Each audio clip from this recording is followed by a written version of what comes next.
Hi welcome back to my channel. ఈరోజు కథ అగ్నిసాక్షి 15వ భాగాన్ని వినేద్దాం. మహి ఇప్పటికే నిద్రపోయింటాడు. ఇంకా నేను వెళ్ళవచ్చు. ఏంటో నా ఇంట్లోనే నేను దొంగలా వెళ్లాల్సి వస్తుంది. అమ్మయ్య నిద్రపోయాడులే. ఉమా అని పిలవడంతో ఏంటండి ఏమన్నా కావాలా? హా ఏం కావాలి? చూడు ఉమా, డైరెక్ట్గా పాయింట్కే చెప్పేస్తాను. నేను కండిషన్స్ పెట్టాను, నువ్వు దానికి ఒప్పుకున్నావు. కానీ ఈ వారం రోజులు ఇక్కడ ఉండాల్సి వస్తుందని నేను అనుకోలేదు, నువ్వు కూడా ఊహించలేదు. ఎలాగో ఈ వారం తర్వాత నేను నిన్ను, నువ్వు నన్ను చూస్తావో లేదో కూడా తెలియదు. అందుకే ఈ వారం రోజులు మనం ఫ్రెండ్స్ లాగా ఉండి ఫ్రెండ్స్ లాగే హ్యాపీగా విడిపోదాం అనుకుంటున్నాను. నువ్వేమంటావు? ఇందులో అనడానికి ఏముంది? మీకు ఎలా ఇష్టమైతే అలానే ఉండండి.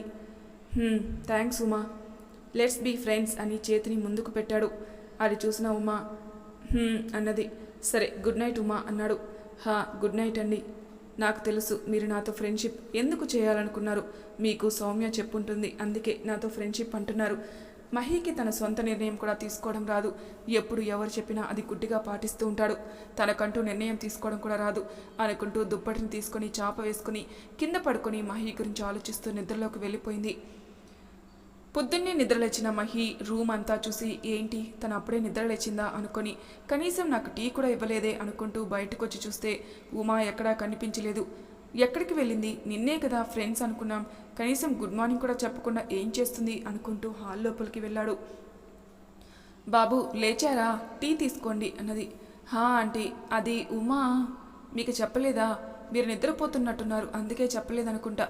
పొద్దున్నే గుడికెళ్ళింది బాబు. అవునా అనుకుంటూ టీ తాగుతూ ఏంటో విచిత్రం, నేను తన కోసం వెతుకుతున్నాను. మహి ఏంట్రా ఇలా తయారయ్యావు నువ్వు? ఏమైంది నీకు? ఎంత ఫ్రెండ్స్ అయితే మరీ ఇలా వెతకాలా అనుకుంటూ ఉండగానే తలుపు తీసిన శబ్దం అవడంతో అటువైపు చూసిన మహి ఒక్కసారిగా కళ్ళు అర్పుకుండా అలానే చూస్తూ ఉన్నాడు. ఉమా ఏంటి డ్రెస్సులో ఇంత అందంగా ఉంది? ఎప్పుడు డ్రెస్సులు వేసుకోదా కదా, కానీ తన డ్రెస్సులోనే చాలా బాగుంది, చిన్నపిల్లల. నిజంగా చాలా బాగుంది అనుకుంటూ తన వైపే చూస్తూ అలాగే ఉండిపోయాడు. ఉమా మాత్రం అవేవి పట్టించుకోకుండా హాల్లో ఉన్న మహిని చూడకుండా వాళ్ళ నాన్న గదిలోకి వెళ్ళిపోయింది. ఏంటి ఉమా నన్ను అసలు పట్టించుకోకుండా వెళ్ళిపోయింది? ఇంత భారీ హీరో కటౌట్ ఇక్కడ ఉంటే తనకు కనిపించలేదా అనుకుంటూ ఉండగానే అమ్మా ప్రసాదం తీసుకో, ఇక్కడ పెడుతున్నా, నేను ఇప్పుడే వస్తాను. రాఖీ రాఖీ ఎక్కడున్నాడు? గదిలో కూడా లేకుండా వస్తుంది, గుడ్ మార్నింగ్ చెబుతుంది, అప్పుడు చెబుతా అనుకుంటున్నాడు మహి. మహి మీరు రాఖీని చూసారా? ఏంటి తను నిన్ననే కదా ఫ్రెండ్స్ అయ్యాం, కనీసం గుడ్ మార్నింగ్ కూడా చెప్పలేదు నాకు అనుకుంటూ ఫీల్ అవుతున్నాడు. మహి మహి మిమ్మల్ని నాకు తెలీదు. అవునా? ఎక్కడున్నాడు రాఖీ? రాఖీ ఓ గార్డెన్లో ఉన్నట్టున్నాడు. ఏం చేస్తున్నాడు పొద్దున్నే అక్కడ అనుకుంటూ ఇక్కడ లేడే, ఎక్కడికి వెళ్ళాడు వీడు అని రాఖీ కోసం తెచ్చిన ప్రసాదం పక్కన పెట్టి ఎక్కడికి వెళ్ళాడు అని అనుకునే లోపే రేయ్ నిన్ను, రాఖీ నిన్ను. ఏంటి ఉమా అలా అరుస్తూ ఉంది? ఏమై ఉంటుంది అని చూడ్డానికి వెళ్ళిన మహి ఉమ్మను చూసి నవ్వు ఆపుకోలేక గట్టిగా నవ్వుతున్నాడు. మహి అలా నవ్వుతుండడం చూసి నువ్విలా కూడా నవ్వుతావా అనుకుంటూ మహిని అలాగే చూస్తూ ఉన్న ఉమ్మని అక్క. మహి ఏంటి మీరు అలా నవ్వుతున్నారు నన్ను చూసి? మరీ మీకు అంత నవ్వొస్తుందా? మరి రాదా? ఇందాకే అలా ఉన్నదానివి ఇలా తయారయ్యావు ఏంటి? అంతా ఈ గాడిది వల్లే. నేనేం చేశాను? నేనేదో హోలీకి మా ఫ్రెండ్స్కి బాగా రంగులు పూయాలని ప్రాక్టీస్ చేస్తుంటే నువ్వే వచ్చావు అన్నాడు రాఖీ. రేయ్ హోలీ ఎప్పుడు నువ్వు ప్రాక్టీస్ చేసేది ఎప్పుడురా? నీకు కొద్దిగైనా బుద్ధుందా? ఇప్పుడే గుడికి వెళ్ళొచ్చాను, నువ్వేమో నా డ్రెస్ని పాడు చేసావు. అవునా బావగారు మీరు ఇలా రండి, ఇక్కడ ఏదో ఉంది. ఏముంది అక్కడ? అక్కడికి కాదు ఇక్కడికి బావగారు అని తన మీద కూడా బ్లాక్ కలర్ లాగా ఉన్న వాటర్ పోసి సౌమ్య అక్క నన్ను ఛాలెంజ్ చేసింది మీ ఇద్దరిపై రంగులు చల్లవని, అందుకే ఇలా. మహి నన్ను చూసి నవ్వారుగా, ఇప్పుడు మీరు చూడండి అహహ అని నవ్వుతూ ఉంది. బావను చూస్తూ నవ్వుతూ ఉన్నావుగా, ఇప్పుడు చూడు నీ టర్న్.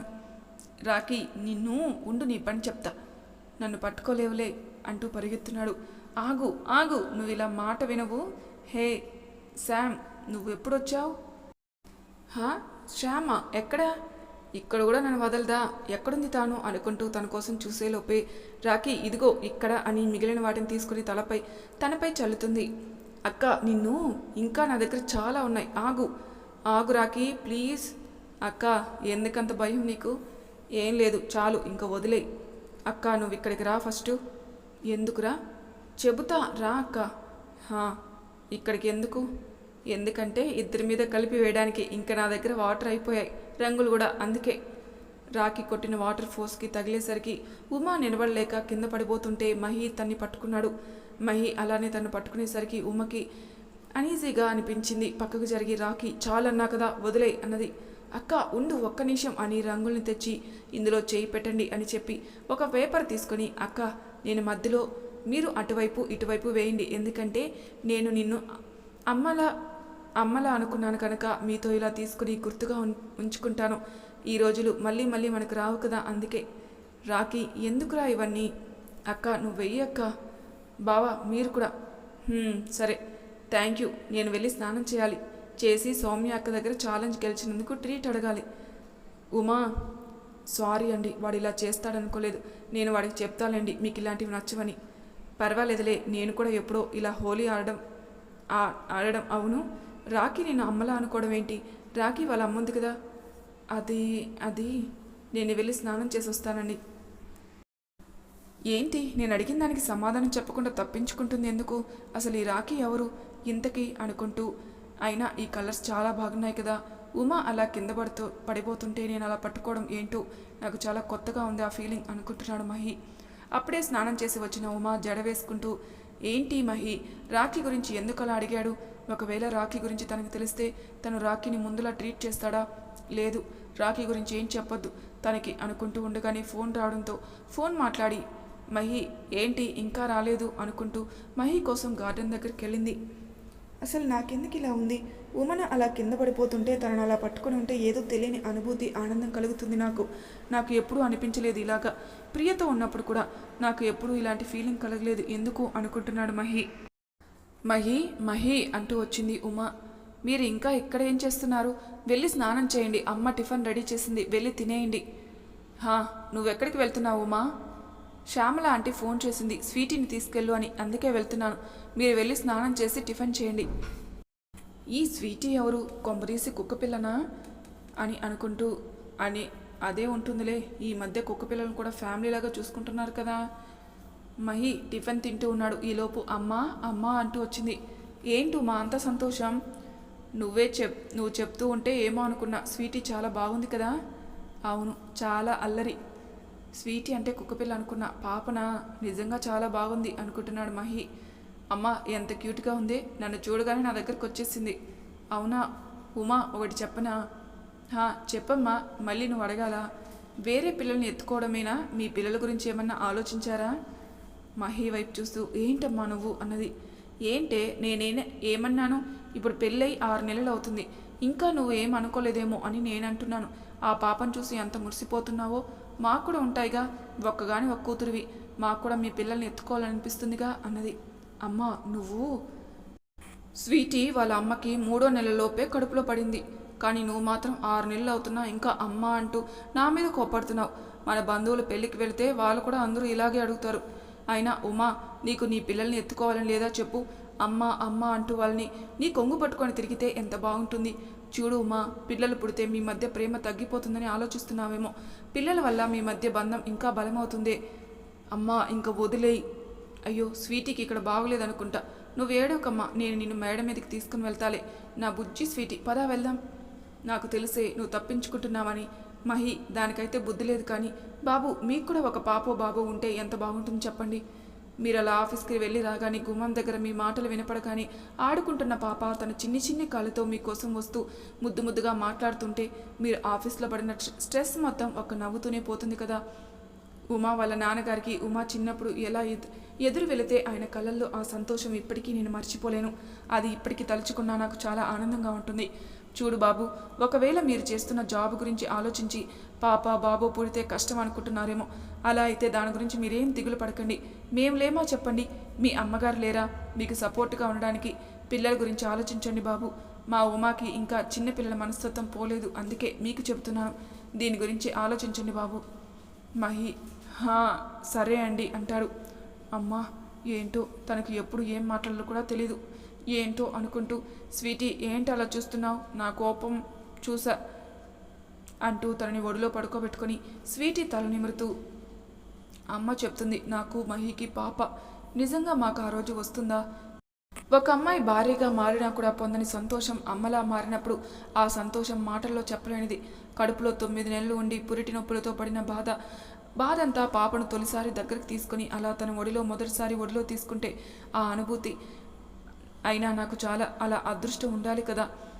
అవును, నేనేంటి ఇలా ఆలోచిస్తున్నాను? అసలు మహీకి నన్ను చూస్తేనే కోపం. ఇంకా మాకు పిల్లల అయినా ఇంకా కొన్ని నెలలు ఉంటే మేము దూరం అవ్వక తప్పదు. ఇంకా ఈ ఆలోచనలు ఎందుకు? మహి ఉమా అంటూ వచ్చాడు. ఏంటండి? సారీ అండి, అమ్మకి మన గురించి తెలియదు కదా, అందుకు తను అలా అంటుందని మీరేమనుకోకండి. అక్క అక్క అంటూ వచ్చాడు రాకీ వచ్చినట్టున్నాడు. నేను ఇప్పుడే వస్తాను, పదా స్వీటీ. ఉమా పాపని ఇలా ఇవ్వు అన్నాడు. ఇదిగోండి మహి. నిజంగా ఆంటీ చెప్పినట్టు నాకు కూతురు కూడా ఇలాగే ఉంటుందా అందంగా అనుకుంటూ తనని ఎత్తుకొని ఆడిస్తూ ఉన్నాడు. నిజంగా ఆంటీ చెప్పినట్టు ఆఫీస్ నుండి రాగానే తన బుడిబుడి అడుగులతో ముద్దు మాటలతో నన్ను నాన్న అంటుంటే నిజంగా చాలా కొత్తగా ఉంటుంది కదా. నేను నాన్న అనే ఫీలింగ్. ఏంట్రా అలా అరుస్తున్నావు అన్నది ఉమా. ఏం లేదు కానీ మనం సాయంత్రం గుడికి వెళ్దామా? గుడికా? ఎందుకు అంటే సౌమ్య అక్క కూడా వస్తుంది. అక్కడి నుండి మనం హోటల్కి వెళ్ళి డిన్నర్ చేద్దాం. మీకు రంగులు కొట్టినందుకు నాకు సౌమ్య అక్క ఇస్తున్న ట్రీట్ అన్నాడు రాకీ. అవునా, సరే వెళ్దాంలే. బావు కూడా చెప్పు. రాకీ తను రాడులే, వర్క్ ఉందంట, ఇందాకే చెప్పాడు. ఏంటక్క నువ్వు ఉండు, బావని అడుగుతాను. బావా ఏంటి రాకీ? ఓ, ఈ అల్లరి రాక్షసిని ఎత్తుకున్నారా? అవును, మీకు వర్క్ ఉందా? ఉంటే ఇప్పుడే చేసుకోండి, సాయంత్రం గుడికి వెళ్ళి డిన్నర్ చేసొద్దాం అంటే అక్క మీరు రారు అంటుంది. ప్లీజ్ రండి బావా, బాగా ఎంజాయ్ చేద్దాం అన్నాడు. వస్తాలే అన్నాడు. వెళ్దాం. థ్యాంక్స్ బావా, thank you so much, bye అల్లరి స్వీటీ అంటాడు. రేయ్ స్లోగా వెళ్ళు, ఎక్కడికి వెళ్తున్నావు అన్నది ఉమా. ఫ్రెండ్స్ దగ్గరికి అక్క, బాయ్. ఇలా రావడం అలా వెళ్ళడం ఏంటో వీడు. మహి ఇవ్వండి, తనని ఆంటీకి ఇచ్చేస్తాను. వాళ్ళు ఎక్కడికో వెళ్ళాలట, అందుకే నన్ను పట్టుకోమని ఇచ్చింది. ఇదిగో చాలా క్యూట్గా ఉంది. అయినా మీరెందుకు వస్తానన్నారు? కుదరదని చెప్పాల్సింది కదా. మీకు ఇవన్నీ ఇష్టం ఉండదు కదా, పైగా నాతో రావడం. అదేం లేదులే ఉమా నీకు ఒక విషయం చెప్పాలి. చెప్పండి. దిలీప్ తెలుసుగా, అదే మన పెళ్ళికి వచ్చాడు. వాడి రిసెప్షన్ రేపు రాత్రి, అందుకు మనల్ని పిలిచాడు. నేను ఇక్కడ ఉన్నానని సంతోష్ చెప్పాడట, అందుకే నిన్ను కూడా తీసుకురమ్మని మరీ చెప్పాడు. ప్లీజ్ ఉమా, ఎలాగో మనం ఫ్రెండ్స్ అయ్యాంగా, నువ్వు నాతో పాటు వస్తావా అని అడిగాడు. అంటే మీరు ఫ్రెండ్షిప్ అన్నది ఇలాంటి వాటి కోసమా? అందుకేనా రాకీ అడిగినా వెంటనే వస్తానని చెప్పింది. అంటే నేను మీతో రావడానికి మీరు ఎవరినీ చేస్తున్నారా అనుకుంటూ ఉంది. ఉమా ఏంటి ఆలోచిస్తున్నావు? వస్తావు కదా అన్నాడు. అంటే నేను ఎందుకండి, మీతో పాటు ప్రియా వస్తుందిగా, తను ఉంటుందిగా. ప్రియా కూడా వస్తుంది, నువ్వు కూడా వస్తే బాగుంటుందని. ప్లీజ్ ఉమా, వస్తావుగా? వస్తానులేండి. ఉమా మనం రేపు ఉదయం బయలుదేరాలి. ఉదయం ఎందుకు? రాత్రి కదా రిసెప్షన్. అంటే మనం అక్కడికి వెళ్ళేలోపు మధ్యాహ్నం అవుతుంది. అక్కడ లంచ్ చేసి చాలా కాలం తర్వాత కదా అందరం కలిసింది, ఏవో కొన్ని అరేంజ్ చేశారట, అందుకే ముందే రమ్మన్నాడు. అవునా, సరే అండి. అమ్మయ్య, ఎలాగో ఉమా ఒప్పుకుంది, లేకపోతే అందరూ నన్ను అనుకునేవారు. అలా ఉదయం అయింది. అక్క, గుడి చాలా ప్రశాంతంగా ఉంది కదా? అవును, కానీ సౌమ్య ఎక్కడ, ఇంకా రాలేదే. వస్తున్నా అన్నది. చూద్దాం. అమ్మో, అక్క శామ్ వస్తుంది, నేను అక్కడ దాక్కుంటా, నేను లేనని చెప్పు. ఎందుకు రాకీ, నీకు తనంటే ఇష్టం లేదా? అవన్నీ తర్వాత చెప్తాను, ప్లీజ్ అక్క. వదిని గారు, రాకీ లేడా? ఏంటి ఈ అమ్మాయి ఎవరు వదిని గారు అంటుంది ఉమని అనుకుంటున్నాడు మహి. శ్యామ్, అది వాడు లేడు. ప్లీజ్ రాకీకి చెప్పండి. 5 సంవత్సరాల నుండి తన వెనక పడుతుంటే ఎందుకు నన్ను అవాయిడ్ చేస్తున్నాడు? తను ఇప్పుడు వచ్చేంత వరకు నేను ఇక్కడ నుండి వెళ్ళను. తనకు మీరంటే చాలా ఇష్టం కదా, మీ ముందే తనకు నేనంటే ఇష్టమా కాదా అనేది నాకు తెలియాలి అంటుంది శ్యామ్. నాకు నువ్వంటే ఇష్టం లేదు. రాకీ, ఏంట్రా నువ్వు? తన ముందే అలా చెప్తే ఎలా? తను చాలా బాధపడుతుంది అన్నది ఉమా. నువ్వు ఉండక్క. శ్యామ్, నువ్వంటే నాకు ఇష్టం లేదు అన్నాడు. రాకీ అంటూ ఏడుస్తుంది. ఎందుకు రాకీ, నేనంటే నీకు ఇష్టం లేదు చెప్పు. ఇంటర్ నుండి నీ వెనకే తిరుగుతున్నాను. నువ్వు బీటెక్ చేస్తున్నావని తెలిసి నాన్నకి ఇష్టం లేకపోయినా పట్టుబట్టుకొని కాలేజీలో నీ బ్రాంచ్లోని చేరి నా ప్రేమను నీకు చెప్పాను. కానీ నువ్వు మాత్రం ఎందుకు నన్ను ఇలా బాధ పెడుతున్నావు? అసలు నేనంటే నీకు ఎందుకు ఇష్టం లేదు చెప్పు. అసలే మా ఇంట్లో చదువు అయిపోతుందని నాకు పెళ్లి సంబంధాలు చూస్తున్నారు. చెప్పాలా? అయితే విను. డబ్బులు. శామ్, ఏంటి అన్నది. మీ నాన్న ఒక చిన్న షాప్ పెట్టుకుని ఉన్నాడు, కానీ మా నాన్న తెలుసుగా బిజినెస్. మీరు ఎక్కడ, మేమెక్కడా చెప్పు. ఏదో పక్క వీధి వాళ్ళు అని నీతో చనువుగా ఉంటే నువ్వు ఆస్తి అంతస్తులు మర్చిపోయి ప్రేమ గీమ అంటే ఏం చెప్పాలి చెప్పు. రాకీ, నువ్వేనా ఇలా మాట్లాడేది అన్నది శామ్. అవును నేనే. ఫ్రెండ్షిప్కి ఏం అవసరం లేకున్నా ప్రేమ పెళ్ళికి మాత్రం ఆస్తి అంతస్తులు ఉండాలి. అయినా నేను నిన్ను ప్రేమిస్తున్నాను ఎలా అనుకున్నావు? ఆల్రెడీ నేను ఒక అమ్మాయిని ప్రేమించాను. తనతోనే నా పెళ్ళి. తను నీలాగా షాప్ ఉన్న అతని కూతురు కాదు. మా నాన్నలాగా బిజినెస్, మా అంతస్తుకు తగ్గ అమ్మాయి. ఇన్ని రోజులు నన్ను కాదని తిరుగుతూ ఉంటే ఏదో ఆట పట్టిస్తున్నావు అనుకున్నా, కానీ ఇలా ఆస్తి అంతస్తులు చూస్తావు అనుకోలేదు అన్నది శామ్. రాకీ డల్లుగా మొహం పెట్టాడు. అయినా ప్రేమ అనేది మనసును చూసి కానీ డబ్బును చూసి కాదు. అలా అయితే మీ అక్కకి మీ ఆస్తిలో అంతస్తులో అసలు సరితూగని మీ బావతో ఎందుకు పెళ్లి చేశారు? ఎందుకంటే మీ అక్క నీలాగా కాదు, తను నిజంగా ప్రేమించింది కాబట్టి నీలాగా ఆస్తులు అంతస్తులు చూడలేదు. అయినా నువ్వు అవాయిడ్ చేస్తున్నప్పుడే నువ్వు ఎలాంటి వాడివో తెలుసుకుని ఉంటే బాగుండేది. నీ ఇష్టం వచ్చిన అమ్మాయితో హ్యాపీగా ఉండు, బాయ్ అంటూ ఏడుస్తూ వెళ్ళిపోయింది శామ్. శామ్ శామ్ ఏంట్రా నువ్వు ఇలా తయారయ్యావు? నువ్వు ఇలాంటి వాడివని నాకు తెలియదు. అక్క అది రాకీ, నాకు నీ ముఖం చూడాలని కూడా లేదురా. అక్క అక్క అయ్యో అక్క నువ్వు కూడానా? ఆగక్క. రాకీ రాకీ అంటూ పిలిచాడు మహి. బావా అంటూ ఏడుస్తున్నాడు. ఇలా రా కూర్చో. రాకీ ఏడవకు. అసలు ఎందుకు నిన్ను అంతలా ప్రేమించిన అమ్మాయిని వద్దు అనుకుంటున్నావు? నీకు డబ్బు ముఖ్యమా? చెప్పు. బావా అది ఎందుకు ఆ అమ్మాయిని అలా బాధ పెట్టావు? బావా అది నువ్వేంటి ఇంకొక అమ్మాయిని ప్రేమిస్తే అదే విషయం చెప్పు తనకి, కానీ ఇలా బాధ పెడితే ఎలా చెప్పు? అయినా నువ్వు ప్రేమించిన అమ్మాయి కంటే నిన్ను ప్రేమించిన అమ్మాయిని చేసుకుంటేనే నువ్వు చాలా సంతోషంగా ఉంటావు. బావా నువ్వు ఇన్ని చెబుతున్నావు, నువ్వు కూడా అక్కని అలాగే కదా బాధ పెట్టేది. రాకీ ఏంటి నువ్వు అనేది? నాకు తెలుసు బావగారు, మీ మధ్య జరిగిందంతా నాకు తెలుసు. అక్క చెప్పలేదు, కానీ అక్క సడన్గా రావడం, వచ్చినప్పటి నుండి బాధగా ఉండడం, నాన్నకు హార్ట్అటాక్ రావడం అన్నీ ఎందుకో అని చాలా ఆలోచించా. తర్వాత సౌమ్య అక్కని బ్రతిమలాడి అడిగితే చెప్పింది. ఒక్క నిమిషం నాకు సౌమ్య అక్క చెప్పగానే అక్క బాధపడిన బాధంతా గుర్తుకొచ్చింది. మీరు నన్ను అడిగారు కదా అంత ప్రేమించిన అమ్మాయిని వద్దు అంటున్నావని. నేను మిమ్మల్ని అడుగుతున్నాను, అంతలా ప్రేమించిన మా అక్కని ఎందుకు అంతలా బాధ పెడుతున్నారు? రాకీ నీకేం తెలుసు ప్రేమ గురించి? ఆస్తి లేదని ఆ అమ్మాయిని వద్దు అనుకున్నవాడివి, కానీ నేను నన్ను ప్రేమించిన అమ్మాయి నా వల్ల మోసం పోకూడదని, నా వల్ల బాధపడకూడదని ఇలా చేస్తున్నాను. నాకు మాత్రమే తెలుసు బావగారు ప్రేమ గురించి, నాకన్నా ఇంకా బావగా ఎవరికీ తెలియదు కూడా.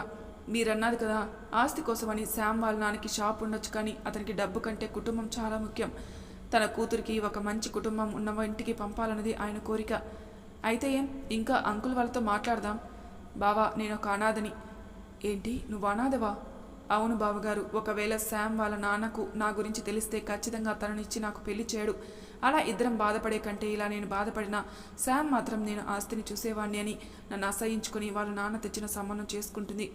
బావా ప్రేమ అనేది అందరికీ దక్కదు, అది మీకు ఉమా అక్క రూపంలో దొరికింది. మీరు మాత్రం మిస్ చేసుకోవద్దు. ఇంకా మీరు ప్రేమించిన అమ్మాయి కూడా మీరు ఆనందంగా ఉంటే తను కూడా మరొకరితో సంతోషంగా ఉంటుంది. ఆలోచించండి.